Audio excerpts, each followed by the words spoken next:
Welcome, my friend. You've been called here today, not by accident, but by purpose. God has called you, not with a booming voice from the heavens, but with the quiet stirrings of your heart. Do you feel it?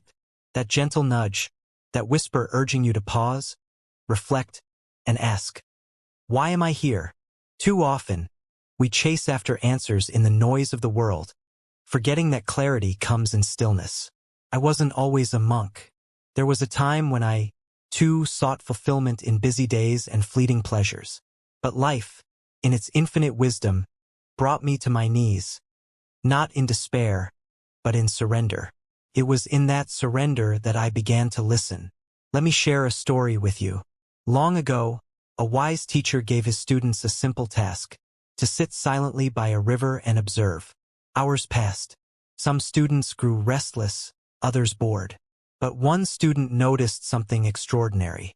He saw the river's flow, steady yet adapting to every rock and curve.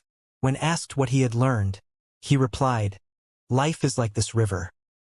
Always moving, always changing, but always finding a way. And so, I ask you, are you flowing with life, or are you fighting against its current?" God's call is not to struggle but to trust. Trust in the journey, trust in the lessons, and trust in your ability to adapt.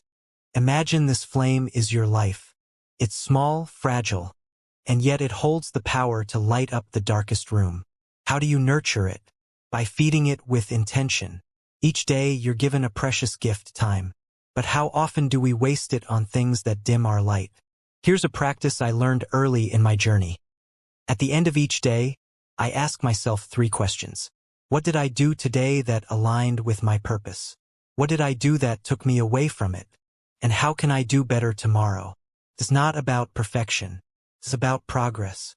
Small steps taken consistently lead to great transformation.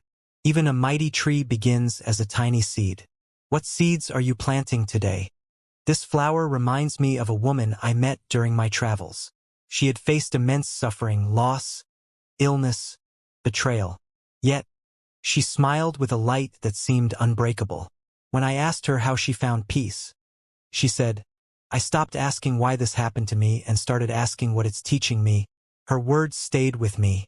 Life's challenges are not punishments. They're invitations to grow. When you shift your perspective, you'll see that even the hardest moments are part of God's call, shaping you into who you're meant to be. So, my friend, I ask you, will you answer the call? Will you carve out time each day to sit in silence, reflect, and listen, not to the chaos around you, but to the voice within?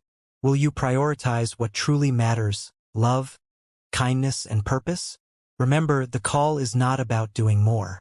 It's about being more. Be present. Be mindful. Be the light that the world so desperately needs. As you go about your day, carry this thought with you. You are not here by chance. You are here by divine design. Listen to the call. Trust the journey. And know that you are enough just as you are.